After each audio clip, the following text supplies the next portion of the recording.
Yeah, okay. So the Baruch Hashem has started now. That was really a big miracle. Thank you, Hashem. Okay, so I hope everybody who's on the YouTube is going to go back on this new link. Everybody on Zoom, you see how Kedai is to connect to Zoom? Okay, we just finished Parak Tet. We're starting now Parak Yud. Now, why am I doing it right away? Because the Gemara says that there's one opinion that Parak Tet and Parak Yud are really one parak, just like Parak Aleph and Beis. There's an opinion in the Gemara that Parak Aleph and Beis are one parak. We don't even know. Remember, we learned in the very, very beginning when we were learning in our introductions to TEHILLIM years ago. We reminded each other that TEHILLIM, the TEHILLIM that we have now, the Sefer that we have right now, is not in the order that David HaMelech wrote it. Number one, it's not in the order that he experienced it. He rearranged the prakim. And why did he rearrange the prakim? Because he knew that if we would say the prakim,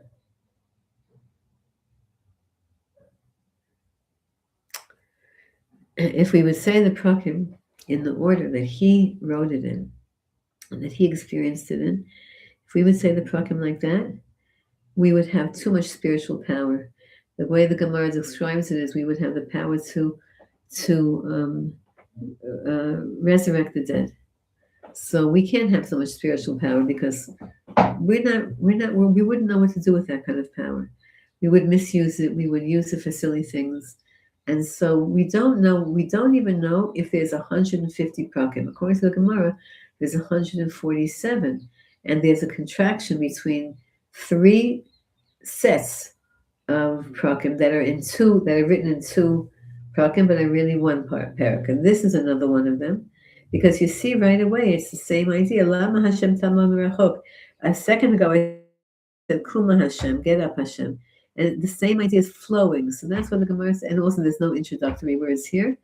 So we're going to go straight into Parak Yud. Lama Hashem tamam merachok. Why Hashem are you standing afar? Why does it appear like you're standing far away?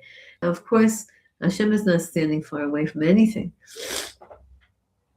Hashem is in everything. We are in Hashem. Everything is Hashem.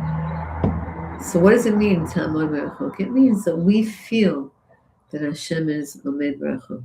We feel that Hashem is far away. That's how we feel. Just 1 second. Sorry. Okay, it doesn't pay. Ta'alim li'itot b'tzara. Why Hashem? Does it feel like you're invisible? You're not present in times of suffering. Why does it feel like you're sleeping? Why does it feel like you're someplace else? You're taking care of something on Mars. Why does it feel like you're giving good people hardships and you're giving bad people success? Why does it feel like that, Hashem? Now, it's not that Hashem is doing that. Hashem is doing everything, and you all know that the tzaddikim believe that everything Hashem does is for the best. The Rav said this 1,000,000 times. Whatever Hashem does, he accepts, even if it's difficult. He's gone through so much in the last. Since he's given himself over to Klal Yisrael, he doesn't have a moment of peace.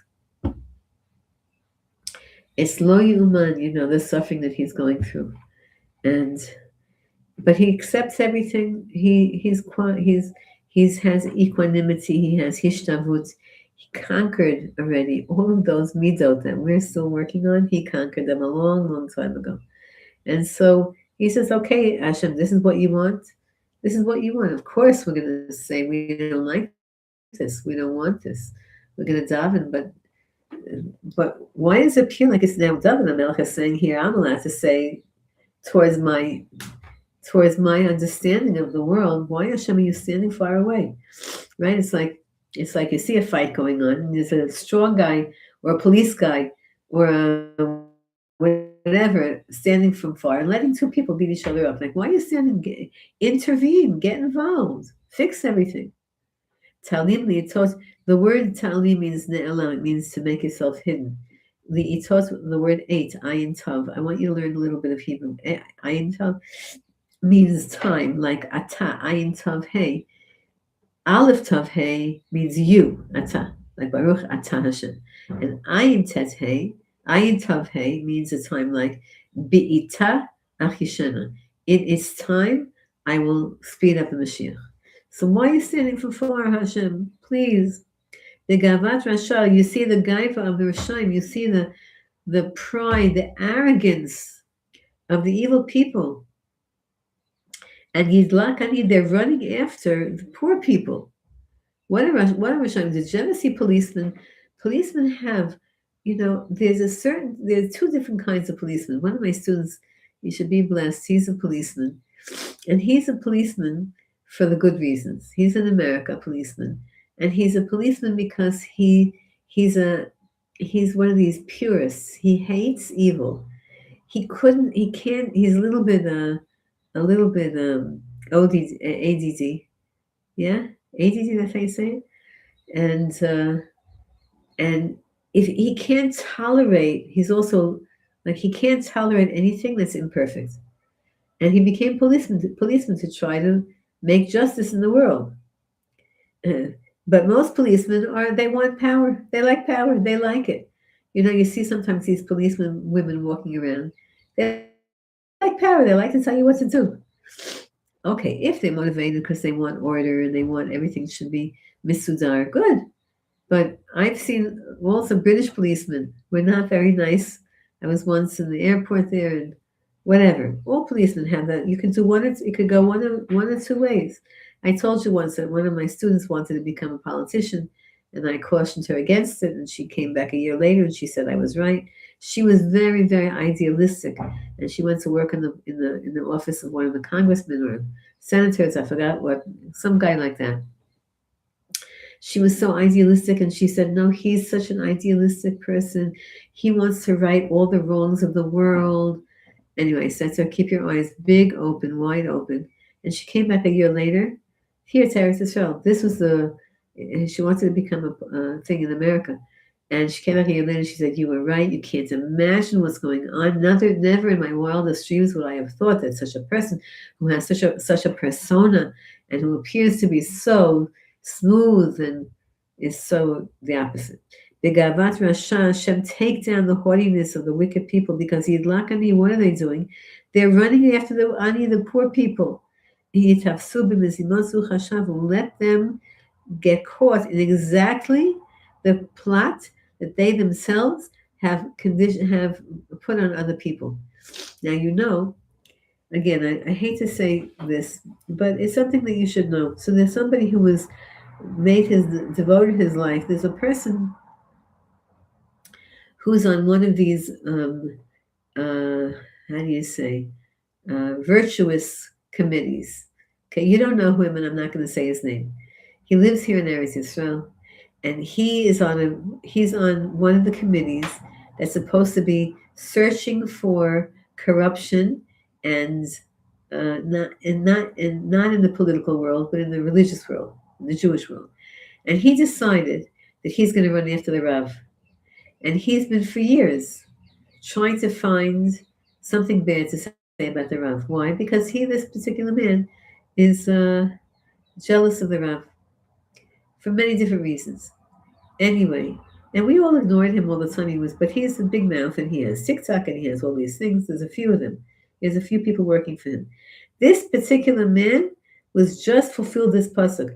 They just found out about him that he's been stealing he's been stealing for 11 years, that he had a certain job, that they gave him a cushy job someplace, and he used to come in the morning, punch a punch card that he's there, and then leave. Then come at night, and punch the same punch card that he left, and he left. For 11 years, he hasn't done a thing. He hasn't been working. But he's been receiving a very, very nice salary from a government official organization. So he's exactly, you would think that a person like this who's doing something illegal would try to keep his head down. But he became exactly this pasuk when it says, let them be caught in the exact same plot that they themselves have been accusing others of. They're going to be caught in that exact same thing. And we even have a recording of him saying, you want me to continue to say bad about the Rav? but I have no evidence. I have not one thing. Get me something on him. And he planted listening devices in the Rab's office and crazy things. They couldn't find one bad thing to say about the Rab. Meanwhile, this guy's been stealing for 11 years. It'll soon come out in the news. I don't want to have to talk about it, but that's what this pasuk says. I'm drinking ginger tea. Take ginger, cut it up, peel it, cut it up, boil it up, and then it's good for your throat. And the Torah says like this: there's something in the Torah called Edim Zomimim. Edim Zomimim means false witnesses. False witnesses. Now, last week in Shul, we read the Ten Commandments. And in the Ten Commandments, we read, don't swear in vain. You're not allowed to take God's name in vain. And that has many, many different parts to that mitzvah. It's one of the Ten Commandments. You're not allowed to take God's name in vain. You're not allowed to say God's name in vain, even in any language. Even though, of course, it means lechatchila, it means in Hebrew. But any language, any name for God that we have, that signifies God, you're not allowed to say that name in vain. Just to swear, you're not allowed to swear in vain, etc., etc. So that in that category, there's also a concept, and it's a different mitzvah. It's a halacha of edim zomimim. Edim zomimim means false witnesses. It means, let's say you committed a crime, okay, and you don't want to be caught. So you set up somebody else, not you, but let's say you have this scenario where a person robs a bank, and he knows, and he puts on a mask, and he puts on no way to identify him, gloves, and all the things you see in movies, and they rob a bank, and they somehow make excuse for themselves. So they have an excuse. They have proof that they were in. The bank is in New York. They have proof that they were in London for the whole entire month when that bank robbery took place. They were sitting in London. They have proof, and they have people who will swear that they were in London for that whole entire month. And they also have people that will swear that this other guy, who they want to pin the crime on him, that guy, they saw him in the bank area. They have people who will go to court and swear falsely. That's called false witnesses, edim zomimim. Now, if you have two people who come to court and they swear in court on something, the court has to pay attention to that. So could you imagine, how does a person feel if they know that they were in their house, I don't know, washing the dishes or working at work, whatever, and all of a sudden the police come and say, we're arresting you. Why? Because you robbed the bank. What do you mean I robbed the bank? Yeah, we have witnesses. We have witnesses that say that you robbed the bank. We have witnesses who came to court and they swore. Shiny sweetie, you have to mute your phone. We have witnesses that came that they swore in court that you robbed the bank. And you go to court and you see these two guys, you don't know who they are at all, and they're smirking, and they swear in court.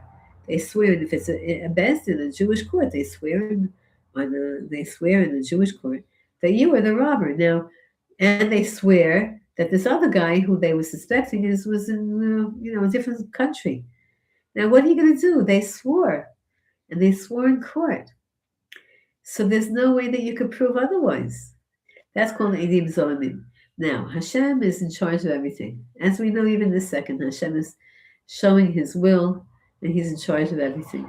And He wants us to daven to Him to expand holiness and not to contract it, to expand holy places, to make more shuls, and to take away if there's any idolatry in Eretz Yisrael, if there's any anti-godness, buildings or groups or clubs or any of that, anti-Judaism, anti-God, those He should take away. By the way, right in the park of the shul, there's a club. There's like a Boy Scouts, Girl Scouts, and they're in an illegal building. That's an illegal building.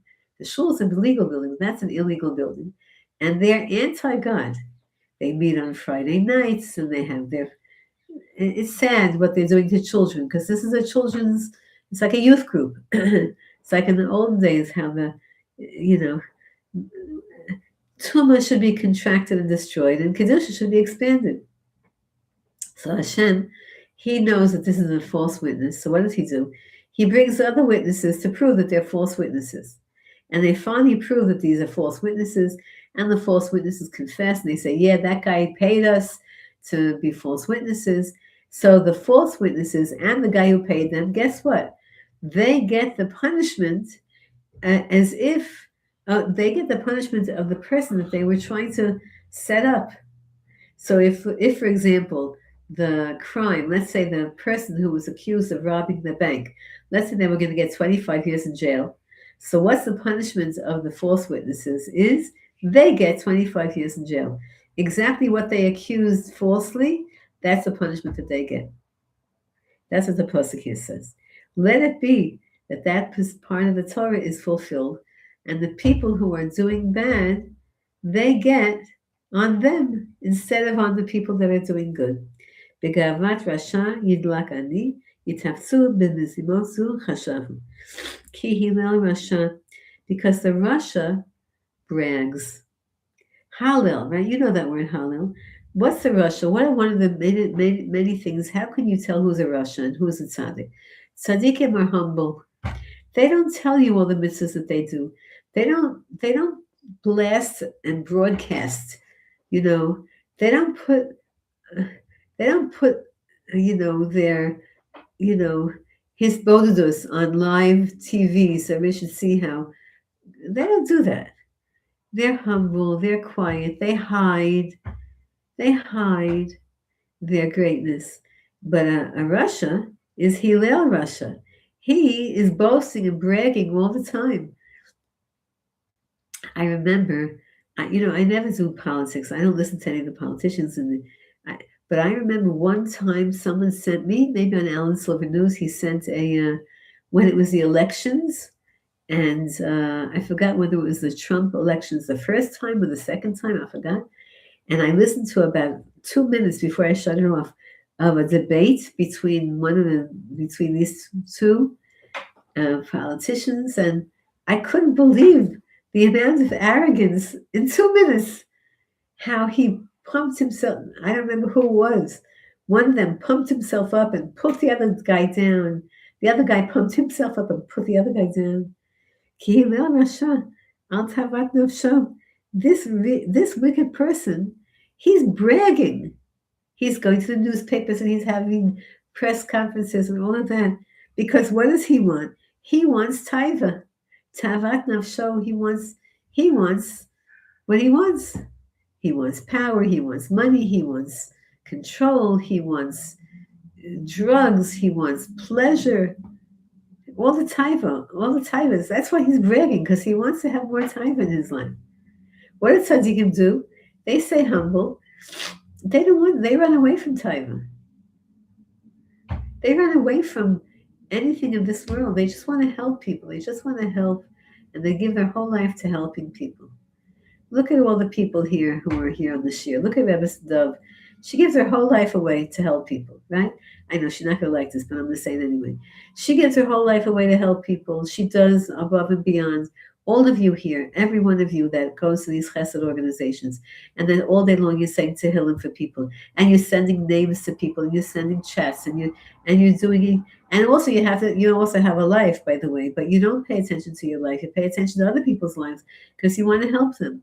And you cook for people, and you invite people, and you teach people, and you give money to people quietly, and you yourself are suffering, and you're giving money to people. So that's the kind of life that we live. We live a modest, humble, good, generous life. And I'm not just talking about Jews, because Tehillim, remember, is universal. I'm talking about good people. There are a lot of good people in the world. I believe that there are more good people in the world than there are bad people in the world. I believe now, I used to believe that it's half and half, but now I believe like this. There's 3 kinds of people in the world. The good people, the bad people, and the people who are asleep. And now I believe that the majority of humanity has been put to sleep. I used to believe that. Used to be, if you go to, let's say, any town in the middle of a world of some whatever, you have good people there. You always have town politics, and you always have the town bad people. But regular people. You ask them, if you tell them you're hungry, they'll give you to eat. Right? You go to the into the business bureau in business and go to Manhattan. If a person's hungry, they walk into a restaurant, they say to somebody, "Listen, I'm hungry." They're hungry. They don't have enough food. They'll take them in the back. They'll give them something to eat. Most people are good. Then you have the bad people. That's the little. You have that small percentage of the world. They're very bad and they're very powerful. Then you have everybody else in the middle who's all day long watching TV. They're all day long. They're watching the machines and they're in a coma. They're in a spiritual, mental, intellectual comatose state. That's how I think there's a world right now. They're not paying attention. But the Hillel Rush, but the Rishayim, they're working very hard to get their taiva, to get their lusts, to get their desires fulfilled. And this is now a very famous phrase, which I'm going to end now because I see that my energy levels are, coming. They need to be They need to.